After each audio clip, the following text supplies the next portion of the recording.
Hey, what's up guys? This is the most awaited phone of 2018 with a stylish bezel-less body. This is the Huawei Honor 9 Lite with a 3 and 4GB RAM variant. The one that I'll be unboxing and reviewing is a 3GB RAM variant. Let's quickly unbox it and see the stuffs inside it.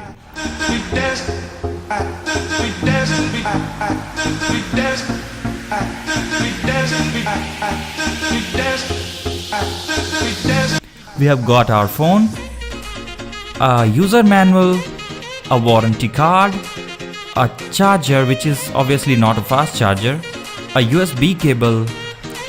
There are no earphones? Really? Build quality is the best in this price range with a 2.5D glass on both the sides, adding more aesthetic to it.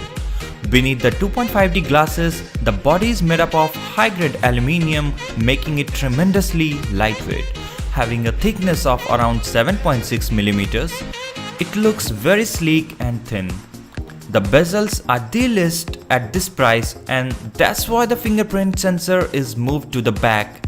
And from my opinion, I don't have any complaints accessing the fingerprint sensor. The IPS LCD display of 5.65 inches with 16 million of colors looks really vibrant. It packs a resolution of 1080 into 2160 pixels with a pixel density of 428 pixels per inch, which is perfect from my point of view. Even in the bright daylight, the display is bright enough to give a comfortable projection on eyes. Audio quality is not much enchanting, but its placement at the bottom is cutting an edge. It is loud enough for a small room, but it really suffers if it is taken outside. The quad-core camera setup sounds really good, but only if you are acquainted with manual settings. Both the rear and front cameras capture some great details and colors, but you have to use the manual mode. And the best part is that the manual mode consists of tweaking everything right from shutter speed to ISO and white balance. So the camera is, I think, too much interesting in this phone.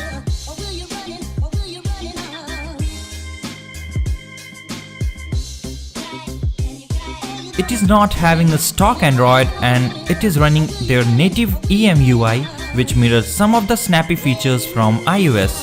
But it is really appreciable as it maintains a smooth experience while using it.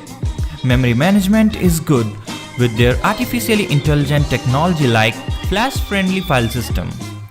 Though it is powered by a 2.36 GHz Kirin 659 octa-core processor, it is not for high-end games. While I was playing Dead Trigger 2, it was lagging too much.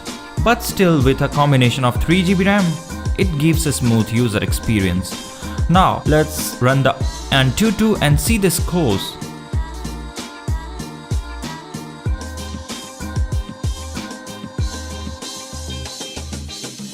The Antutu score of 66694 is not much appreciable at this price range, and when compared with my Redmi Note 3 which was launched a couple of years back, it is really sucking.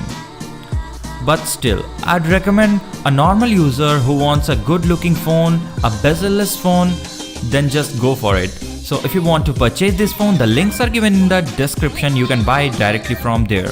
If you like the video, then do subscribe to my channel and share this video with your friends. Thanks for watching.